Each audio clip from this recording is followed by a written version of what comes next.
I'm going to show you the key to understanding what God's going to do during the tribulation in under 3 minutes. Look in Matthew chapter 16 in half of your Bibles in verse 17. And Jesus answered and said unto him, Blessed art thou, Simon Bar-Jonah, for flesh and blood hath not revealed unto thee, but my Father which is in heaven.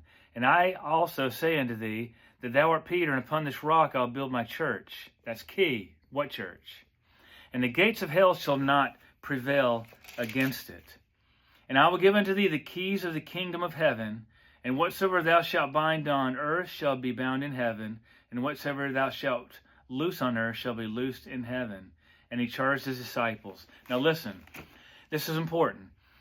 Jesus gave Peter the charge of the keys to the kingdom of heaven for the church. What church is this?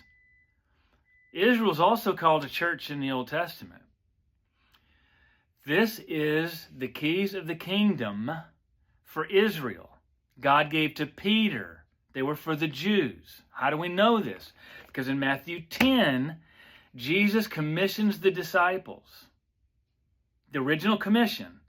And he says, go and tell the lost sheep of the house of Israel about the kingdom of heaven, but don't tell the Gentiles and don't tell the Samaritans. So the only group of people on the face of this planet that the kingdom of heaven and the keys to the kingdom were for Israel to be in charge of. Okay?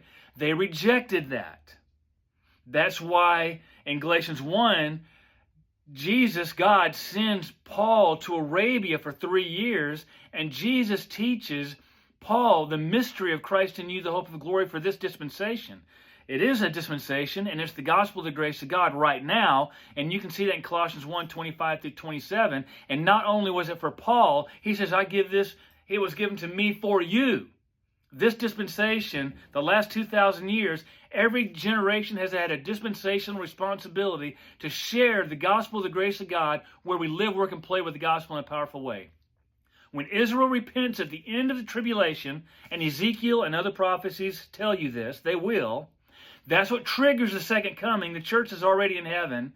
We in Revelation 19 come down with Jesus, set up the kingdom, and give those keys back to Israel as they rule the nations, the sheep nations that were able to walk into the kingdom because they didn't take the mark of the beast. They were friendly to Israel, and they listened to the gospel of the kingdom preached by the 144,000 and the two witnesses. That's a lot in 3 minutes, but tell me what you think about it.